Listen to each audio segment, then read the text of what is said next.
Berkarya di Shutterstock tuh ujung-ujungnya apa sih? Ujung-ujungnya adalah duit, dimana kita harus memastikan bahwa kita harus payout.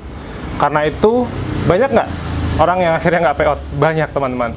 Sehingga kalau dia nggak payout, akhirnya perjuangannya sia-sia. Nah, di video kali ini saya akan sharing kepada teman-teman semua bagaimana cara menjemput payout pertama kalian semua, di mana payout minimal itu adalah $35 atau sekitar 500.000. Stay tune, kita ketemu beberapa saat lagi. Guys, sekarang kamu juga bisa download koleksi buku-buku saya melalui bimaaditya.com/shop agar pembelajaran fotografi kalian jadi makin mantap. Halo teman-teman semua, nama saya Bima Aditya, salam kenal, terima kasih sudah datang ke channel YouTube saya, dan di video kali ini saya akan sharing bagaimana caranya, bagaimana tipsnya, apa yang harus dilakukan untuk menjemput payout teman-teman yang pertama kalinya. Ini ada 7 tips, sehingga saya harap teman-teman bisa melakukan step by step, stay low teman-teman, dan kerja keras. Tips yang pertama, saya menyarankan teman-teman untuk melakukan sebuah pembuatan karya yang original. Sekali lagi, saya bilang original. Kalau saya bilang original, artinya boleh nyolong nggak? Nggak boleh. Boleh ngambil dari grup-grup WhatsApp nggak? Nggak boleh. Boleh ngambil dari grup-grup Facebook atau Instagram nggak? Nggak boleh. Karya original itu adalah karya teman-teman sendiri yang difoto, cekrek, pakai tangan sendiri, pakai kamera sendiri, pakai handphone sendiri, atau membuat footage sendiri dari handphone sendiri, dari kamera sendiri. Pokoknya original. Mencontek boleh nggak? Boleh mencontek. Saya mencontek. Mencontek itu dalam hukum bisnis, menurut saya ya, ini hukumnya adalah halal. Tapi membuat sebuah karya yang original, itu juga boleh. Nah, kalau saya bingung, boleh nggak saya nyontek? Boleh. Kalau teman-teman bingung, boleh nggak nyontek? Boleh. Tapi original. Original tuh gini loh. Pegang handphone, cekrek. Pegang handphone, cekrek. Pegang kamera, cekrek. Itu namanya karya yang original. Tips kedua, upload terus setiap hari. Saya menginginkan, saya menyarankan, saya menghimbau buat teman-teman semua, upload karya terus setiap hari, minimal 1 foto. Sederhana kan? Cobain teman-teman upload karya 1 foto per hari atau 1 footage per hari, tapi coba lakuin selama 90 hari ke depan, artinya 3 bulan ke depan. Kenapa saya saranin 3 bulan ke depan? Karena kalau teman-teman itu sudah melakukan berkali-kali, sampai biasanya di atas 1 bulan, biasanya aktivitas itu akan menjadi sebuah habit. Habit itu artinya sebuah kebiasaan yang tidak perlu dipaksakan lagi. Tujuannya apa? Biar teman-teman bisa berkarya terus selamanya. Tapi kalau teman-teman baru, hari ini 15 foto, besok 150 foto, jelas kena ban. Kemudian 3 minggu nggak upload, nah itu tidak saya sarankan. Kenapa begitu? 1, masalah algoritma. Yang kedua, masalah komitmen teman-teman untuk berkarya di Shutterstock. 3, lihat referensi langsung di shutterstock.com. Ini yang saya sebut dengan tadi istilahnya mencontek. Saya sebagai manusia biasa, teman-teman sebagai manusia biasa, pasti bingung, pasti pernah stuck, pasti pernah kehabisan ide, pernah pokoknya sirai ngeluh, karena teman-teman sudah nggak ngerti lagi apa yang harus dilakukan. Cara paling gampang adalah mencontek. Menconteknya di mana? Di shutterstock.com. Teman-teman boleh lihat foto nature, teman-teman boleh lihat foto kitchen utensils, teman-teman bisa melihat foto hewan, teman-teman bisa melihat foto manusia. Contek langsung di shutterstock.com dan buatlah karya original seperti yang teman-teman sukai. Jadi stylenya teman-teman, tapi dicontek. Secara sederhana begini. Misalnya, ini di depan saya ada pot. Kemudian teman-teman suka atau saya suka memotret yang namanya tanaman. Kemudian saya fotolah pot tersebut. Bisa nggak saya contoh di shutterstock.com? Bisa, tapi apakah saya bisa memotret sesuatu yang misalnya sangat clean, sharp, keren sekali? Nggak bisa. Foto yang teman-teman lihat di samping ini adalah foto saya ketika saya berkunjung ke rumah saudara saya di daerah Sleman. Di depan ada sebuah pot, saya foto. Hasilnya ini, sold. Kemudian foto sebuah vas putih, kayak semacam pot putih, mungkin biasanya buat kaktus ya. Ini juga saya foto, laku terjual. Jadi artinya, yang saya sarankan adalah teman-teman mencontek. Silahkan mencontek saya, mencontek kontributor lain, mencontek jutaan kontributor yang ada di shutterstock.com. Contek aja karyanya, dan bikin sesuai dengan originalitas karya teman-teman masing-masing. Tips keempat, ini adalah menulis deskripsi dan memilih kata kunci yang relevan. Kalau nggak relevan, ya nggak bakal approve. Kalau misalnya handphone, teman-teman motret handphone, kata kuncinya apa sih? Gadget devices.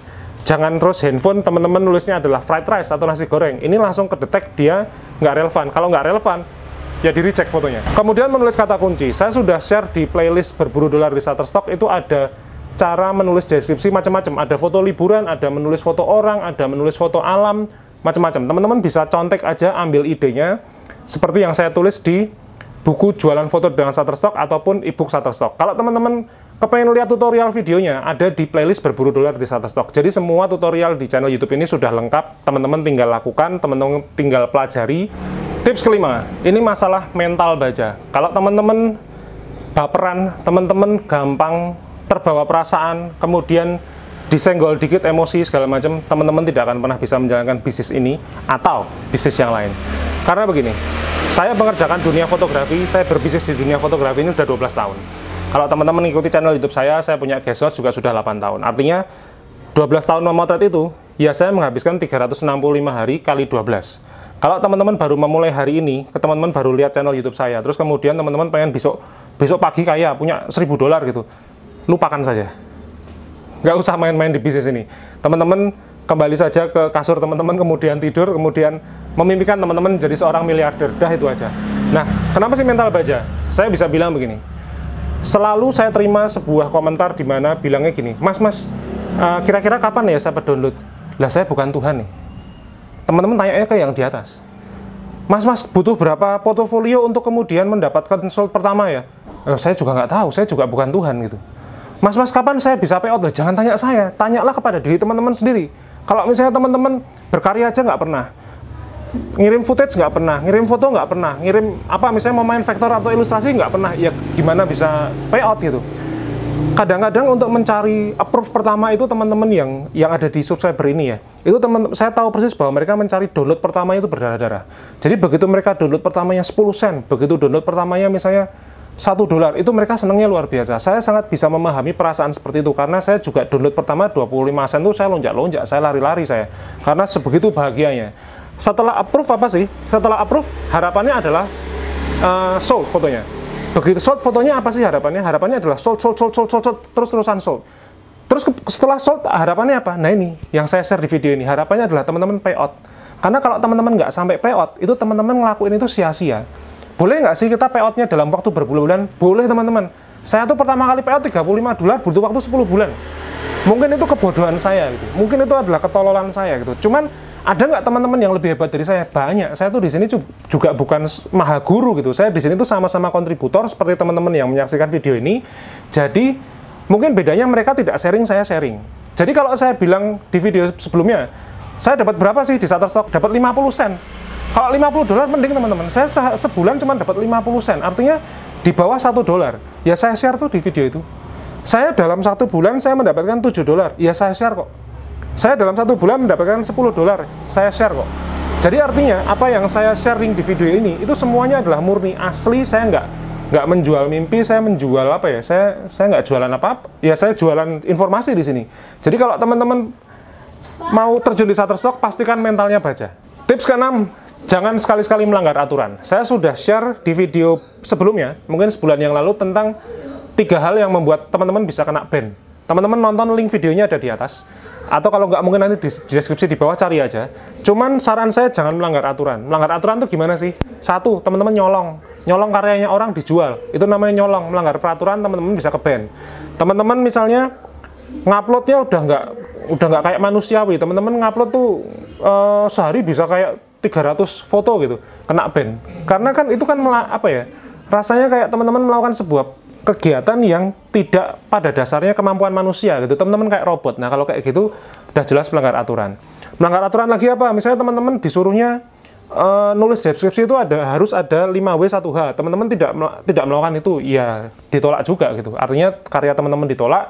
Kalau nekat ya nggak akan pernah ada yang approve. Sekarang tips ke-7.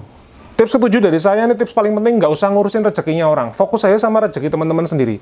Kalau misalnya saya tiba-tiba jualan sikat gigi bekas laku $15, terus teman-teman yang baru mulai gitu, teman-teman ngelihat saya gitu, wah bisa down mentalnya.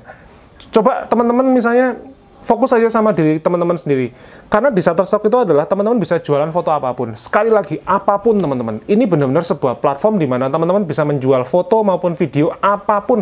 Bahasa Jawa itu adalah sakarepmu karyanya tuh. Jadi teman-teman mau jualan foto nature, teman-teman mau jualan foto kedokteran, teman-teman mau jualan foto daily life, semuanya bisa. Kenapa sih saya banyak motret di sini? Ya karena saya sharing di YouTube. Jadi saya butuh referensi banyak untuk bisa sharing kepada teman-teman semua. Tapi dari manakah uang saya aslinya? Uang saya asli itu kalau di Shutterstock cuma dari wedding, dari travel, sama dari food. Karena saya ngubek-ngubeknya, saya bisnis di fotografi itu urusannya cuma 3 ini. Traveling, wedding, sama food and beverage. Karena saya suka traveling. Nah, kenapa saya memotret jempol kaki kok bisa laku gitu? Kenapa saya motret nasi goreng yang sisa kok bisa laku gitu? Ya itu karena saya juga kepengen mencoba experience baru kan. Jadi ketika misalnya experience-nya saya motretnya gitu-gitu aja kan juga bosen. Nah, sehingga hal itu saya lakukan, sehingga saya referensinya banyak. Sekarang saya di portofolio Shutterstock saya ada beberapa collection, di mana collection itu calon buyer saya juga bisa melihat foto-foto saya apa aja. Saya motret kitchen utensils misalnya, saya motret mocha pot, saya motret French press, saya motret jigger misalnya, itu semuanya ada. Jadi tujuan saya adalah saya terus berkarya. Makanya jangan pernah ngurusin rezekinya orang lain, fokus aja sama rezeki teman-teman sendiri, karena kaya instan tuh nggak ada. Kita mesti berdarah-darah, kita mesti jungkir balik dan melakukan bloody hell hard work. Lalu sekarang gimana caranya biar teman-teman punya satu referensi untuk bisa mendapatkan pengetahuan yang komplit? Banyak teman-teman bisa subscribe di channel YouTube saya, teman-teman bisa pantengin, saya punya playlist namanya Berburu Dolar di Shutterstock, itu semua ada 100 video lebih di mana teman-teman bisa belajar step by step-nya untuk bisa berkarya di Shutterstock. Teman-teman yang kepengen instan, informasinya ada 2 ebook saya di bawah, namanya Jualan Foto dengan Shutterstock dan Shutterstock. Itu ebook saya perjalanan selama, ini masuk tahun ke-4 di Shutterstock. Saya kumpulin hampir 4.000 stok sampai hari ini, September 2021. Jadi teman-teman bisa download e-booknya di bawah. Sekali lagi terima kasih banyak teman-teman sudah subscribe channel ini, dukung terus channel ini biar kita banyak informasi yang bisa di-share. Mentalnya harus baja, konsisten, nggak usah ngurusin rezekinya orang lain, fokus aja sama apa yang teman-teman ciptakan, teman-teman cita-citakan untuk kedepannya. Stay tune, subscribe di channel ini, saya akan share tentang dunia fotografi setiap hari jam 5 pagi. Saya Bima Aditya, sampai ketemu di video berikutnya.